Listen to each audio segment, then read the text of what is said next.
오늘은 2023년 2월 16일입니다. 국민의힘은 당대표 선거가 치열합니다. 그러나 이미 대세는 거의 판명됐다고 생각합니다. 김기현 후보가 거의 압승을 하지 않을까 앞으로. 뭐 그런 추측들을 많이 내놓고 있습니다. 그런 가운데 김기현 후보는 이렇게 얘기합니다. 자기는 장제원 의원을 절대로 당직에 기용 안 한다. 이걸 갖다 누차 강조를 합니다. 이 정도 강조하면 할래 할 수도 없을 정도가 되고 또 장제원 의원 본인도 임명직 당직에 안 들어간다 하고 밝힌 지가 한두 번이 아닙니다. 그러나 기후가 있으니까 이렇게 또 강조해 주는 것 같습니다만은 장제원 본인도 원치 않고 김기현 당대표 후보자도 원치 않습니다. 어저께 국민의힘 당대표 후보들은 TV 토론에서 총선 전략이라든가 무슨 뭐 윤심 논란이라든가 또는 뭐 당정 관계라든가 이런 거 등등 두고 이렇게 가벼운 충돌을 했는데 김기현 후보는 친윤계와의 관계 설정과 관련해서 당대표가 된다면 장제원 의원에게는 당직을 맡기지 않겠다. 이렇게 분명히 얘기했습니다. 근데 안철수는요, 내년 총선에서 승리한 직후 당대표직을 내려놓겠다. 이렇게 공약했습니다. 아니, 승리한다는 것은 안철수가 되어서 승리한다는 건 도저히 그건 이해가 납득이 안 되고요. 우선 총선에 승리한 직후 1년 하려면 뭐하러 당대표 이렇게 당대표직 내려놓겠다고 합니까? 참 이건 믿을 수 없는 얘기죠. 아무리 당대표가 거쳐서 공천권을 행사해놓고 대선 가도로 달릴지언정 이렇게 말을 함부로 해도 되겠습니까? 임기를 갖다가 1년만 하고 관두겠다. 이런 얘기는 안 하는 게 낫죠. 아니 해서는 안 되죠. 그럼 후보직을 아예 사퇴를 해야죠. 네.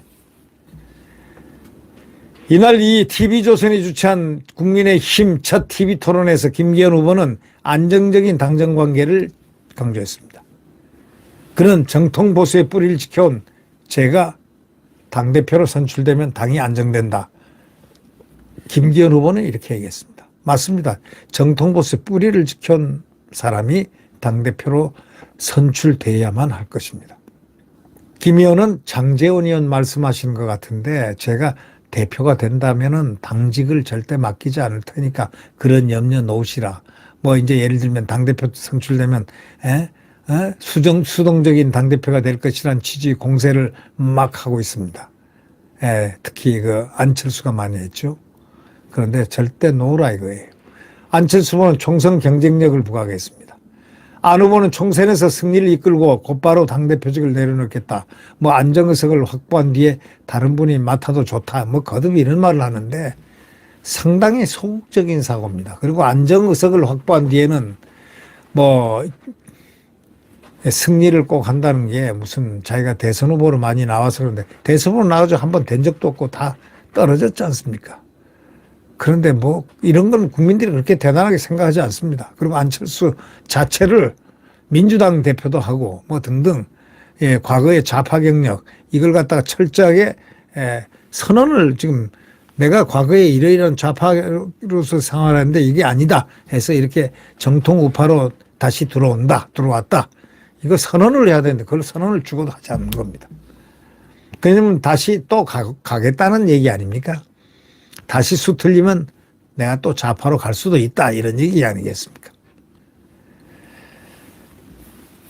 내년 4월 치러지는 총선에서 승리할 때까지 약 1년간만 또 당대표 하겠다. 이거 참 무책임한 얘기입니다.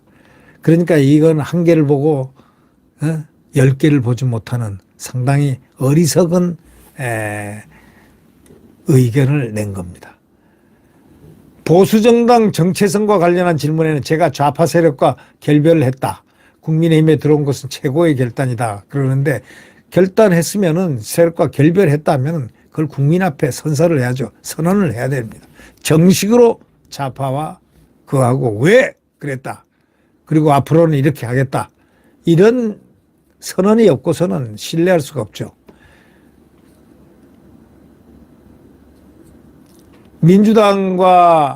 민주당에서 그 정체를 알았고 그래서 제가 민주당과 잘 싸울 수 있는 사람이 됐다.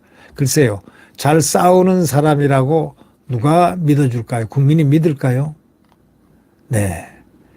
김 후보는 안 후보에게 당을 이끌어갈 수 있는 리더십에 문제가 있다 하고 지적했습니다.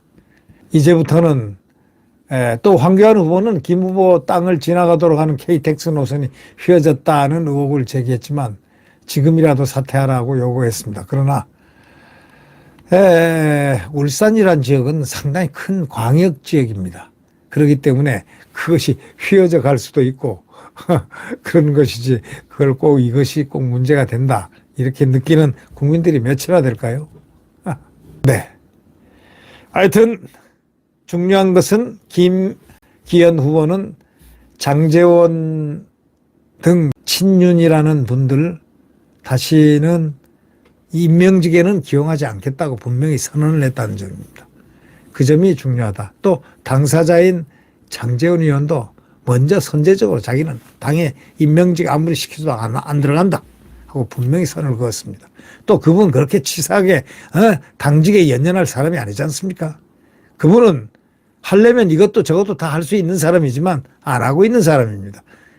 예, 그러니까 장제원 의원에 대한 의구심은 다 괜히 하는 이 소위 괜히 하는 공격의 요소인 것 아닌가 이런 생각이 듭니다. 이런 얘기했습니다. 이 밸런스 게임이라는 걸 진행했는데 두 가지 중에서 한 가지만 선택하라는 그런 밸런스 게임도 진행했는데 두 가지 선택지에서 한 가지를 어떻게 선택하느냐. 여기에서 김 의원은 이랬습니다. 나경원 전 의원과 장제원 의원 가운데 한 명만 구조한다면이라는 그 질문을 받았습니다. 상당히 난처한 질문이죠. 그죠?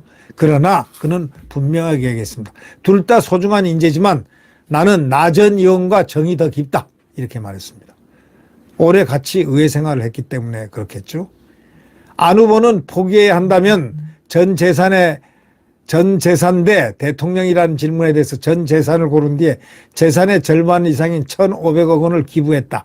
아이들이 잘 살 수 있는 나라로 만드는 게 중요하다 이랬는데 한간엔 1,500이 주가가 오를 때 뭐 이런저런 얘기가 있지만 그건 재산의 절반 이상인 1,500억 기부해도 기부를 과거에 했는지 어떻게 했는지는 잘 모르겠습니다만은 검증이 안 된 거니까 말이죠.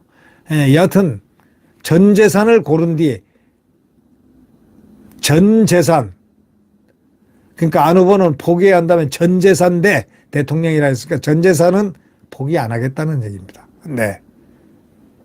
과거에 그만큼 1,500원을 토탈 합치면 기부했다 이런 얘기를 하는 것이죠. 네. 구독 버튼과 엄지를 눌러주시면 감사하겠습니다.